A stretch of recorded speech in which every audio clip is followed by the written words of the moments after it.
Once upon a time, during the early days of Sodor, a big engine was being unloaded at the harbor. The engine's name was Hiro, and this was his first day on the island. "Hello there," said a small green box cab. "You must be Hiro." Yes, I am," replied Hiro timidly. "Well, it's very nice to meet you. My name's Neil, and you're going to be helping me build the new line. The manager has been really excited about you coming to help." Sure enough, the manager had stepped outside to greet Hiro. "It is truly an honor to have you here, Hiro," he said. "I needed a big engine to help build the line, and certainly there was no better choice than the master of the railway." "Right. Thank you, sir." "Now I'll need you to couple up to those trucks and take them to the construction site." So Hiro was coupled up to the trucks, and he met Neil at the site where men were laying down ballast and rails. "Hi," said Neil. "Why the long face?" "Just missing my home and my friends," Hiro responded. "Ah, I understand. Many years ago, the manager had me friends and I working on this island, but me friends were sent back to the mainland while I was to stay here and keep helping build the lands." "Oh, I'm sorry to hear that." "Well, if it makes you feel better, once this line is complete, both of us will be sent back to our own railways. Then we can meet up with our friends again." "How long do you think it'll take to finish building?" Should be soon. Perhaps a fortnight at most. We've been at this here line for a while now." Right. Neil wasn't quite right, however. Even as one line was finished, another one was commissioned. The weeks only seemed to continue passing one after the other, and Hiro had to keep going on this strange new island until every new line was completed, even as other engines came to help.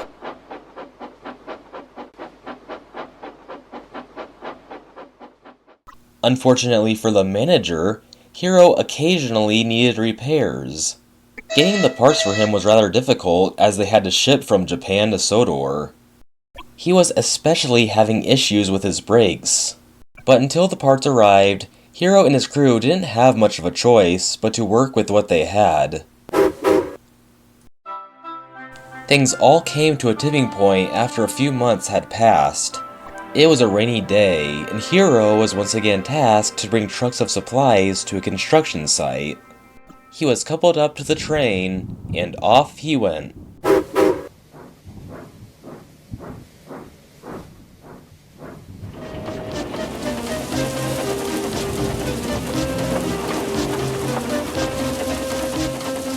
The journey went fine as he traveled up the hill, but things took a turn for the worst once he reached the top. His driver attempted to use the brakes as Hiro chuffed down the other side, but they had jammed.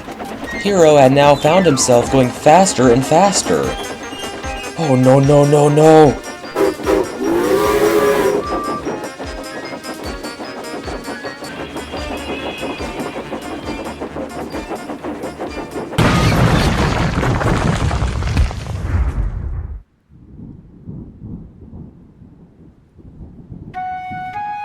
The big engine sped into a curve and crashed onto the side of the tracks.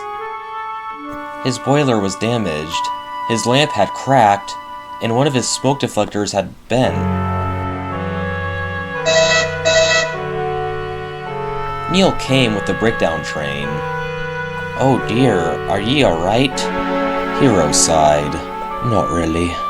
"Well, don't worry. I'll get you back on the rails and hopefully we can get you repaired as soon as possible." Neil tried to pull and push him to the yard, but found Hiro was too big and heavy for the small box cab. "Oh dear, I don't think I can make it all the way to the yard with you," he wheezed. But he had an idea. "I'll shunt you onto a nearby siding and then get another engine to help you out. Will that be okay with you?" "That's fine, I suppose," said Hiro. So Neil did just that.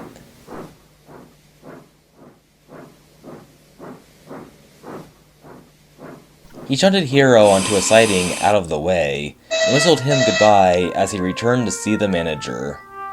Hiro hoped that he would be mended soon, perhaps even returned home. But that other engine never came, nor did the parts to repair him.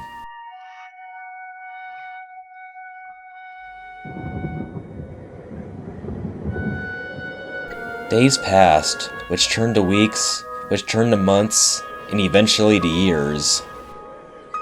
But he had been forgotten on that siding as trees, grass, and bushes grew all around him. No one seemed to remember or even know that a big engine was rusting on that siding, waiting for one day to be repaired.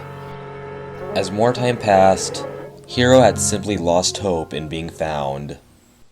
But this changed one morning, when he was startled awake as he heard crashing through bushes and branches, followed by what sounded like the voice of another engine. "Fizzling fireboxes!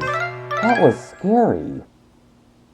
A moment of silence passed, and he heard the voice again. "Spencer will be back at the shoving yards now.